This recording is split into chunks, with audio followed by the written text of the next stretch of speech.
एक ऐसा अंतर्राष्ट्रीय ख्याति प्राप्त मानव जो गुरु प्रेरणा से पिछले 20 वर्षों से वानप्रस्थ जीवन जीते हुए 24 घंटे मानवता की सेवा में संलग्न है।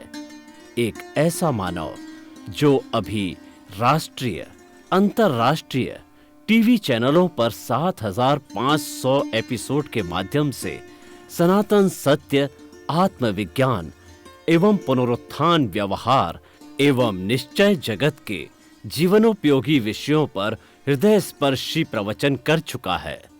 उस मानव का नाम है महात्मा उपासक प्रोफेसर डॉक्टर सोहन राज तातेड़। प्रोफेसर तातेड़ द्वारा योग, दर्शन, शिक्षा विषयों पर रचित पीएचडी स्तर के 250 शोध ग्रंथ भारत के 100 प्रतिष्ठित विश्वविद्यालयों में शोधार्थी पढ़ रहे हैं तथा वे सभी शोध ग्रंथ वहां की सेंट्रल लाइब्रेरियों में उपलब्ध हैं। महात्मा सोहन राज ने अभी तक हजारों स्कूलों, कॉलेजों, विश्वविद्यालयों एवं संस्थाओं में सेमिनार, वर्कशॉप, कैंप लगाकर लाखों विद्यार्थियों को योग, दर्शन, शिक्षा का प्रशिक्षण देकर उन्हें सुसंस्कारित किया। डॉक्टर तातेड़ ने भारतीय संस्कृति उत्थान के 4,000 से अधिक समसामयिक विषयों पर आर्टिकल लिखकर ऑनलाइन जर्नल, पत्रिकाओं, वेबसाइट्स पर प्रकाशित किया, जिसका उपयोग लाखों पाठक कर रहे हैं। उपासक तातेड़ के 5,000 से अधिक आज का सुविचार, आज का शुभ संदेश, आज का मंगल भावना योग आदि चिंतन websites, Twitter, blogger, Facebook, YouTube माध्यमों से लाखों लोग अपना जीवन निर्माण कर रहे हैं। मानवता के मसीहा ऐसे महामानव महात्मा सोहन राज तातेड़ के प्रोफाइल को अभी तक विश्व के 20 लाख दर्शक यूट्यूब पर, 12 लाख गूगल पर एवं लाखों दर्शक फेसबुक, ब्लॉगर, ट्विटर और इंस्टाग्राम पर देख चुके हैं।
आइए, सुनिए, देखिए, समझिए सनातन सत्य।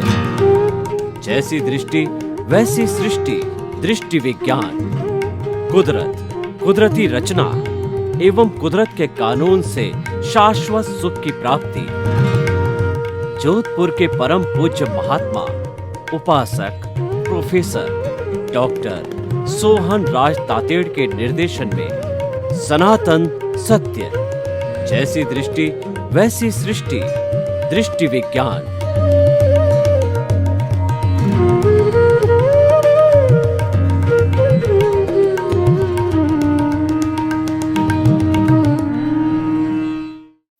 भाई और बहनों, मातृशक्ति को नमन। स्टूडियो में आपका हार्दिक स्वागत है, अभिनंदन है, सत्कार है।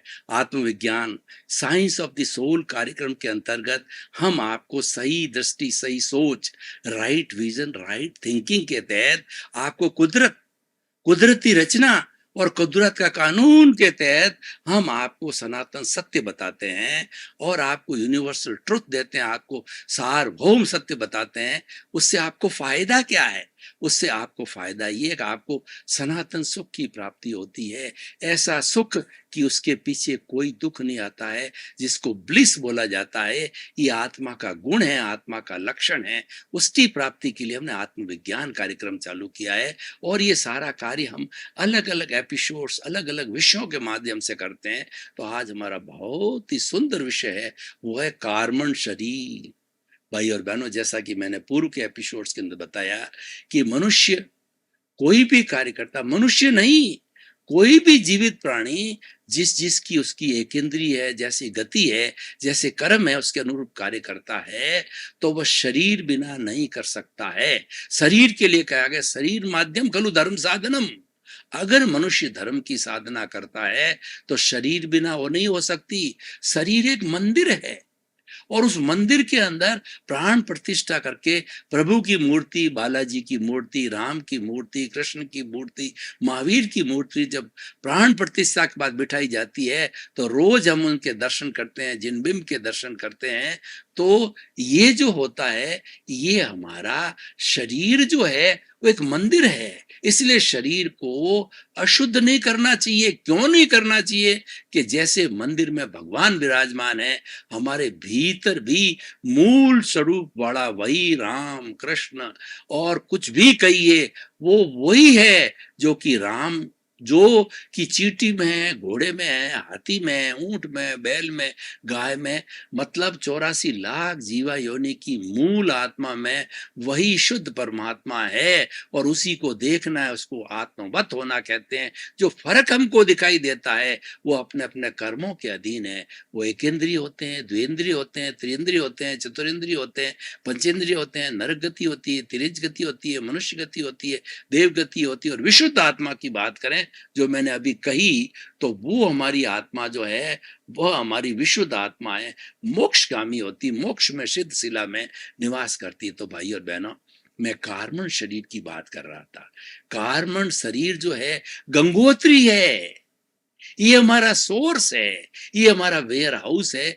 जन्म जन्मांतर की हमारी दबी हुई जो भावनाएं हैं, और जैन दर्शन की भाषा में बात करूं तो ज्ञानावर्णीय, कर्म दर्शनावर्णीय, मोहनीय, आयुष्य, नाम, गोत्र और अंतराय, 8 तरह के कर्म और उसकी 148 प्रकृतियां हैं। वही हमारा कॉजल बॉडी है, वही हमारा कार्बन शरीर जो मैं आपसे बात कर रहा हूं। और इसको जो है सांख्य भाषा में लिंग शरीर कहा जाता है। कुछ लोग इसको कॉजल बॉडी कहते हैं। कॉजल बॉडी कैसे बनती है कि मान लीजिए इस जन्म के अंदर मैं जैसे भी भाव करता हूं, जिसको कि कहते हैं चार्जिंग कहा जाता है, तो वो चार्जिंग होती है, वो भावों के द्वारा होती है। प्रतिष्ठित आत्मा चार्ज होती है, भावों के द्वारा होती है। भाव शुभ भी हो सकते हैं, अशुभ भी हो सकते हैं और शुद्ध भी हो सकते हैं।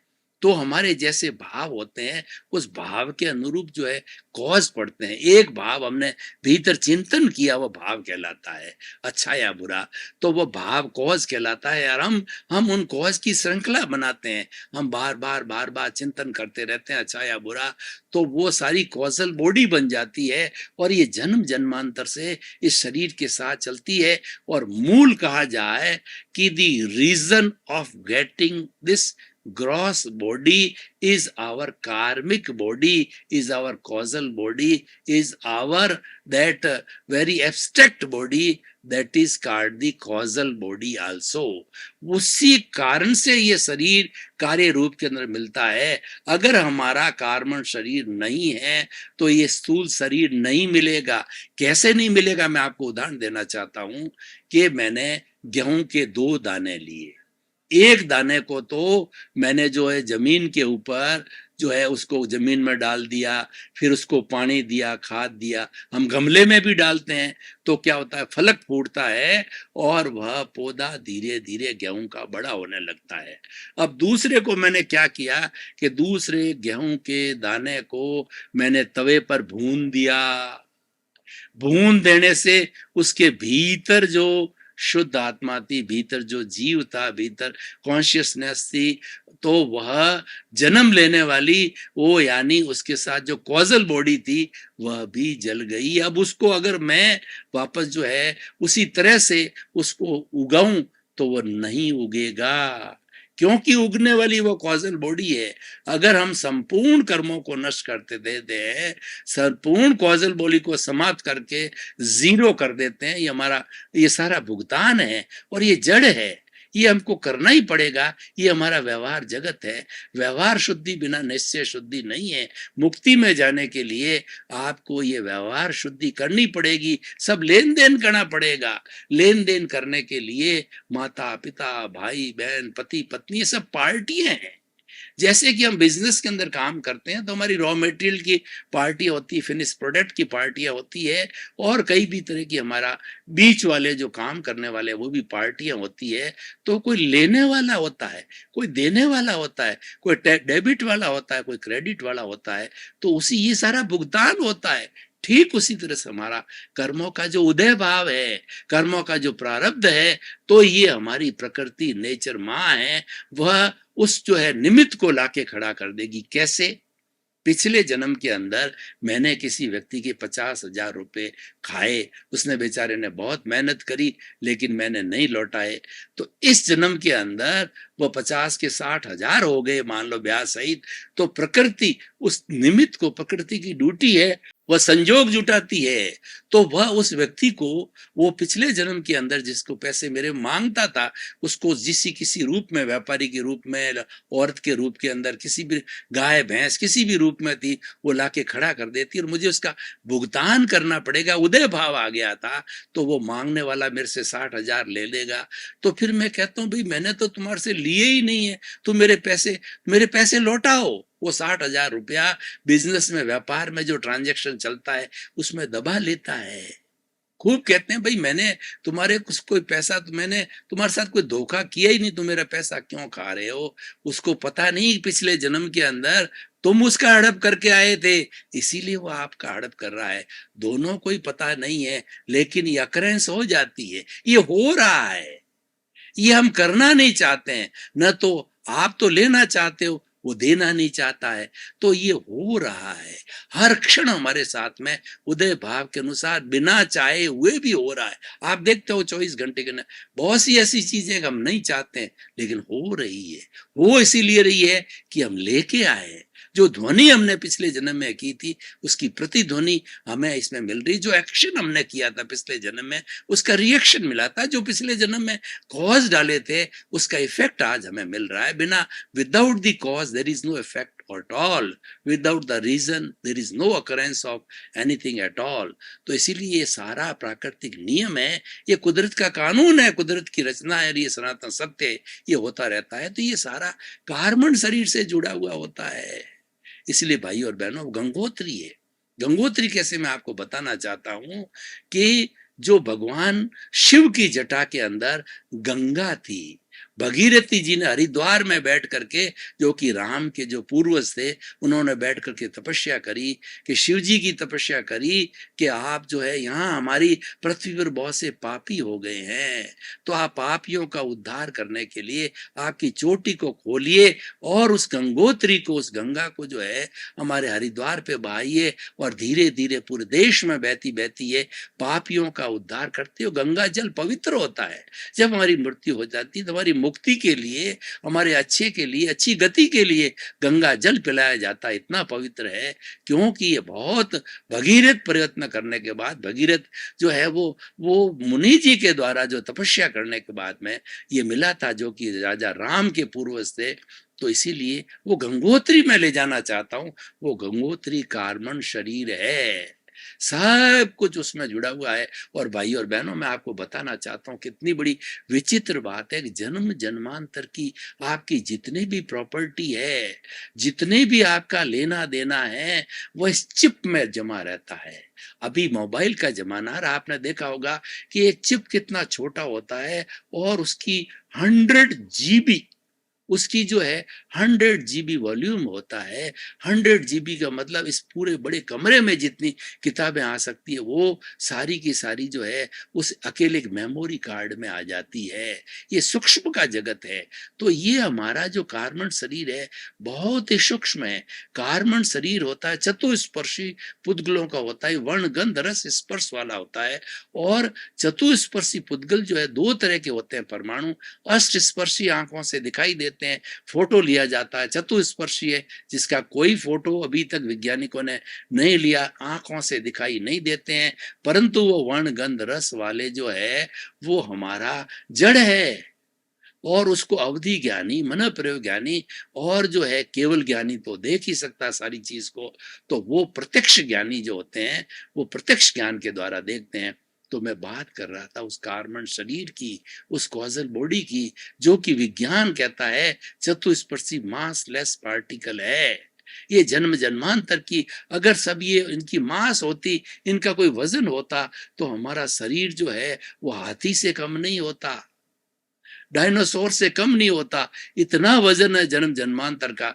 पर ये मास लेस पार्टिकल चतुस्पर्शी होने के कारण आत्मा के साथ में चिपके रहते हैं और आत्मा के साथ में तेजस शरीर उनको धक्का देता है और कार्बन शरीर ये चला जाता है। अब देखिए ये कार्बन शरीर के कॉन्स्टेंट्स को हम थोड़ा देखें, इसके ऊपर किस तरीके से है कार्बन शरीर, मैं आपको उदाहरण के द्वारा बताना चाहता हूँ। ये बीच में जो उदाहरण दिए जाते हैं, ये जो दोहे बताए जाते हैं, ये प्रोवर्ब्स बताई जाती है, ये इडियम्स बताए जाते हैं, ये कहानियां बताई जाती है, उससे हमारा ध्यान एकाग्र होता है और गागर में सागर भरा जाता है और हमें चीज जल्दी हृदयंगम और आत्मसात उदाहरण से व्यक्ति बहुत जल्दी समझता है। तो देखिए कि बाबा जी की जो तुम्बी होती है, वो तुम्बी क्या होता है कि जो एक तरह का कद्दू होता है, उस कद्दू को भीतर का घर निकाल करके और तुम्बी का रूप दिया जाता है। अब ये तुम्बी जो है ये पानी में तैरने वाली होती है, हल्की होती है, क्योंकि भीतर का भार सब निकाल दिया जाता है, सूखा हुआ है। अब क्या करते हैं, इस तुम्बी के ऊपर हमने जो है लेप किया, चाहे मिट्टी का लेप हो, चाहे चंदन का लेप हो, या किसी मिक्सचर का लेप हो, लेप करके सुखाया। पहला लेप, दूसरा लेप, तीसरा लेप, चौथा लेप, पांचवा लेप, छठा लेप, सातवां लेप और आठवां लेप। तो ये 8 लेप किए और सुखाया। अब ये 8 लेप वाली तुम्बी को जब पानी में डाला तो तुम्बी डूब गई। क्यों डूबी? क्योंकि हमारी ये आत्मा जो ग्रस्त आत्मा है, ये जीव आत्मा, इस तरह 8 तरह के पर्दे पड़े हुए हैं। ज्ञानावरणीय कर्म है, वो हमारी आत्मा की प्रॉपर्टी है। अनंत ज्ञान, केवल ज्ञान इसको रोकता है। कैसे रोकता है? इसको संज्ञा दी गई है ज्ञानावरण की, आंख पर पट्टी बांधने के समान। व्यक्ति की आंखें तो है, लेकिन गंधारी की तरह, जो महाभारत में गंधारी कौरवों के जो 100 कौरवों की जो है वो माँ है और धृतराष्ट्र की पत्नी है, उसने भी वो उसकी आंखें देखती है, लेकिन धृतराष्ट्र अंधा है, उसके साथ शादी हुई तो अंधे को समझने के लिए अंधा बनती है, उसने पट्टी बांध ली, तो आंख पर पट्टी बांधने के समान है, कुछ दिखाई नहीं देता है। तो ये हमारे ज्ञान पर पर्दा डाल देता है। स्मरण शक्ति कमजोर हो जाती है, कोई चीज याद नहीं रहती है और ज्ञान हमारा लुप्त सा दिखाई देता है। कैसे दिखाई देता है? कल हमारा सूर्य ग्रहण था, तो सूर्य ग्रहण से एकदम अंधेरा हो गया। सूर्य चमक रहा है और अंधेरा हो गया। अंधेरा इसलिए हो गया कि बादलों से वो आच्छादित हो गया, बादलों का उसके ऊपर ढक्कन आ गया, कवर आ गया, पर्दा आ गया। तो उस तरह से ये 8 पर्दे हमारे आत्मा की ओर पड़े हुए हैं। और जब वह सूर्य ग्रहण हटा तो अंधेरा छट गया। अंधेरा छट के सूर्य पूरा प्रकाश जो है वह पूरा 360 डिग्री का चमकता हुआ सूर्य जो 12 बजे का है वैसा दिखाई देने लग गया 3 बजे, क्योंकि वह ग्रहण मुक्त हो गया था। तो इसी तरह से ग्रहण लगे हुए हैं। 8 जो है हमारे 9 ग्रह होते हैं, उसी तरीके से 8 ग्रह है आत्माओं के और आत्मा की घात करते हैं। तो ज्ञानावरणीय कर्म, मैं कर्म शरीर का कॉन्स्टिट्यूएंस बता रहा हूं, कर्म शरीर का कंपोजिशन बता रहा हूं कि आखिर कर्म शरीर है क्या है। ये सारे होकर के इसके अंदर 148 प्रकृतियों में कैटेगराइज होते हैं। कैसे कैटेगराइज होते हैं मैं आपको बताना चाहता हूं कि एक पंसारी दुकानदार है, वो सैकड़ों तरह की चीजें बेचता है, तो उसने पूरा एक खोखा बना रखा है, हर एक पे नाम लिखा हुआ है, अलग अलग जो है वो हल्दी, धनिया, मिर्च, मसाला, ये नाम लिख रहा है, उसके अंदर उस खाने में डाली जाती है। तो उसके 8 बड़े कर्म हैं, एक कर्म के जो है वो अलग अलग क्लासिफिकेशन, 148 खाने जो है वो पहला दूसरा 8 आइटम के 148 जो है खाने बन गए। जितना जितना उसका वर्गीकरण है उसमें मैं नहीं जाना चाहता हूँ, और मैं संक्षिप्त में बता देना चाहता हूँ। ज्ञानावर्णीय कर्म के ऊपर जो है उसके जो उत्तर प्रकृतियां 5 है, और उसकी उसकी 5 का मैं विवरण करूंगा तो सारा एपिसोड इसमें खत्म हो जाएगा। और दूसरा दर्शनावर्णीय कर्म है, वह जो है उस पर 9 तरह की उत्तर प्रकृतियां हैं, ज्ञानावर्णीय और दर्शनीय। और वेदनीय की जो है हमारी 2 प्रकृतियां हैं, मोहनीय की 28 प्रकृतियां हैं। तो वेदनीय आयुष्य की 4 प्रकृतियां हैं, और नाम कर्म के 103 खाने हैं, गति, जाति, इंद्रियां, वर्ण, गंध, रस, स्पर्श। और बड़ा से बड़ा हमारा पुण्य का जो कर्म होता है तो वो हमारा तीर्थंकर गोत्र का बंध होता है। शुभ कर्म और अशुभ नाम कर्म उसके अंदर आता है। और गोत्र कर्म होता है सोशल स्टेटस, शुभ और अशुभ 2 तरह के खाने होते हैं। तो इस तरीके से क्लासिफिकेशन मैंने बताया। ये हमारा कार्बन शरीर है, ये उदय होता है, और व्यक्ति जब कोई भी एक्टिविटी करता है तो प्राय 7 कर्मों का बंधन एक साथ करता है। मुख्य रूप से डोमिनेशन, तो जो एक्टिविटी है वो डोमिनेट होती है, लेकिन थोड़ा थोड़ा हिस्सा है और भी 7 कर्मों का होता है। आयुष्य कर्म होता है, जीवन के अंदर एक बार बंधन होता है। इसमें भी 2 तरह की जो अवधारणाएं हैं, हमारी जैन धर्म की थ्योरी बताती है कि जीवन में आयुष्य एक बार स्पष्ट बंद हो जाता है, और वह हर एक उसका पूरा एक फॉर्मूला है आयुष्य का, कि आपकी मान लीजिए कि 90 वर्ष की आयु है तो टू थर्ड का मतलब 60 ईयर्स के अंदर आयुष्य का बंधन नहीं हुआ। 60 के कंप्लीशन के अंतर मुहूर्त में आयुष्य बंधन का अवसर आता है। इस तरीके से फिर टुकड़े करिए तो लगभग ये 8 बार के टुकड़े होते हैं। उसमें कभी भी आयुष्य का बंद हो जाता है, और एक बार बंद हो गया फिर बदलाव नहीं होता। और दूसरी अक्रम विज्ञान है, वो एक नई बात बताता है कि सिद्धांत तो वही है, टू थर्ड का है, लेकिन 2/3 के अंदर फोटो पड़ता है आयुष्य कर्म का। तो वह जो है दूसरे टर्न के अंदर अगर आपने सुधार किया या आपने बिगाड़ किया तो फोटो फिर दूसरे टाइम का आ जाता है। सुधार बिगाड़ उसमें जो है करेक्शन होता रहता है। तीसरे टाइम का फोटो पड़ता है, चौथे टाइम का पड़ता है, हर जो है टू थर्ड के टुकड़े होते होते। तो इस तरीके से उसका पूरा एनालिसिस है, और पूरा उसमें करेक्शन, अच्छा या बुरा करेक्ट होकर के अंत मति सो गति, लास्ट समय के अंदर वो होता तो पूरा जो है टू थर्ड डिवीजन का निष्कर्ष है, लेकिन वो बात तो दोनों की एक सी बात है। तो वो फोटो का करेक्शन वाली बात ये कहते हैं। तो अंत समय के अंदर करेक्टेड होकर के जो लास्ट फाइनल होता है, अंत मति सो गति। तो जैसी उसकी बुद्धि हो जाती है, सारे करेक्शन हर बार के लगभग 8 बार होते हैं करेक्शन, ये होकर के और फिर जो है वो अंत मति सो गति हो जाती। तो भाई और बहनों, इस तरीके से हर एक कर्म का अपना अपना जो है वह बंधन का कारण है, और उसके छूटने का कारण है, और जो उससे मुक्ति होने का कारण है। तो ये तो बहुत लंबा विषय है कर्म का, एक अपने आप में बहुत जो कई घंटे लगा करके इसको स्पष्ट करने वाला, क्योंकि कर्म थ्योरी जो है वह सेंट्रल पॉइंट है। जैन धर्म का सेंट्रल पॉइंट कर्म थ्योरी है। और जैसा करोगे वैसा भरोगे, as you will sow will you reap, जैसी करनी वैसी भरनी पे आधारित है। ये जनरल बात जो है, हर धर्म दर्शन जो आत्मा में विश्वास करता है वो कर्म में विश्वास करता है। नाम कुछ भी हो सकता है, कोई कर्मरज कहता है, कोई अद्वैत कहता है, वो कोई अदृष्ट कहता है, कोई पुण्य पाप कहता है, कोई देव कहता है, अपने अपने नाम है। लेकिन कुछ भी हो, वो हर एक ये मानता है कि ये अज्ञान है जो कि आत्मा के साथ चिपका हुआ है। ये राग द्वेष है। अज्ञान और ज्ञान की बात में हर धर्म 365 तरह के छोटे मोटे धर्म दर्शन आज विश्व के अंदर है, वह आत्मा में विश्वास करने वाले अज्ञान रूपी इस कवर को हटाने के बाद के अंदर प्योर मिलता है वो ज्ञान है, और आत्मा ही ज्ञान है, ज्ञान ही आत्मा है।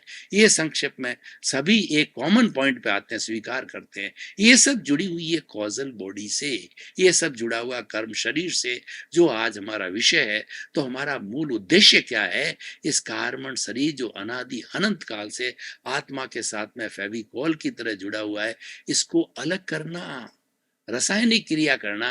रासायनिक क्रिया कैसे होती मैं आपको बताता हूँ कि कभी आप कोलार गोल्ड फैक्ट्री में, उदाहरण है, कोलार गोल्ड फैक्ट्री जो कर्नाटक में गए हों और आपने वहां सोने की खान है, वहां पे गोल्ड ओर है, गोल्ड ओर निकाला जाता है, तो छोटे छोटे कण के साथ मिट्टी भी होती है, और वह प्योर सोना नहीं होता है, वह अशुद्ध सोना होता है। फिर रासायनिक क्रिया की जाती, मिट्टी को अलग किया जाता है, फिर उसको गलाया जाता है, इम्प्योर सोने को गला करके उसके अंदर जो भी अशुद्धि होती है, चाहे तांबे की हो चाहे टिन की हो, वो निकाल करके और 24 कैरेट का बिस्किट जो बनाया जाता है वो प्योर सोना होता है। तो ये प्योर सोना मतलब हमारी प्योर सोल। कौन सी सोल? जो ज्ञाता दृष्टा है, जो अनंत ज्ञान वाला है, अनंत दर्शन वाला है, अनंत शक्ति वाला, अनंत सुख का धाम है, और वो मोक्ष में निवास करता है। वह प्योर फॉर्म कब आती है? कि इस कार्बन शरीर का अंत करते हैं, इस कॉजल बॉडी को समाप्त करते हैं, इसको जीरो करते हैं। अगर 1% भी बाकी है तो आपको फिर जन्म होना पड़ेगा, क्योंकि वो हिसाब है। देखिए, कोई व्यक्ति किसी डेबिट क्रेडिट की, ये कर्म का सिद्धांत डेबिट क्रेडिट पे होता है कि कर्म उदय में आता है, उदय में आकर के छूट जाता है, फिर नया कर्म बनता है। ये कर्म कर्म को बांधता है। ये कॉजल बॉडी है, ये राग द्वेष है, नए राग द्वेष को पैदा करती है, लेकिन उसको एनर्जी देने के लिए वो प्रेजेंस है, वो सोल की होती है, शुद्ध आत्मा की होती है। उसके बिना ये डेड है, उसके बिना ये जीव है। उस जीव को चेतन बनाने के लिए, उसको मिश्र चेतन बनाने के लिए आत्मा की हाजिरी आवश्यकता होती है। ये कैटलिस्ट है। कई बार क्या होता है कि कोई भी केमिकल रिएक्शन कराने के लिए किसी कैटलिस्ट को, किसी कैटल्स को जो है वो साथ में देना पड़ता है, तभी जो जाकर के वो रिएक्शन होता है, वरना वो रिएक्शन नहीं होता है। तो ये सारा रिएक्शन कराने के लिए प्रेजेंस ऑफ द सोल जरूरी है, क्योंकि चेतन अवस्था में ये रासायनिक क्रिया होती है, अचेतन अवस्था में डेड बॉडी है, वो तो न हिलता है न डुलता है, कुछ नहीं है। वो तो ये डेड बॉडी जलाने लायक हो जाती है, उसका राम नाम सत हो जाता है। ये सब चीजें हमारे कर्म शरीर से जुड़ी हुई है। इसलिए भाई और बहनों, हम एपिसोड्स के निष्कर्ष की भाषा में आपको क्या कहना चाहिए, कहना चाहते हैं, शुभ कर्म कीजिए। 3 चीजें, एक तो अशुभ, दूसरा शुभ, और तीसरा शुद्ध। भाई और बहनों, आपका बहुत बहुत धन्यवाद। आप हमारा आत्मविज्ञान कार्यक्रम बराबर देख रहे हो। आप आत्मविज्ञान कार्यक्रम की आत्मा हो, आप इसको देखते रहिए। आपके जीवन निर्माण की सब बातें बताई जाती है, जीवन निर्माण के टिप्स दिए जाते हैं, जीवन निर्माण के सूत्र दिए जाते हैं, ताकि आप अच्छे इंसान बन सको। सुधरे व्यक्ति समाज व्यक्ति से राष्ट्र स्वयं सुधरेगा। ये हमारा आत्मविज्ञान का उद्देश्य। इसी क्रम में आपका जीवन आनंदमय हो, मंगलमय हो, और खूब आप धर्म आराधना करते हुए आप सिद्ध बुद्ध मुक्त बने। आपके प्रति मंगल।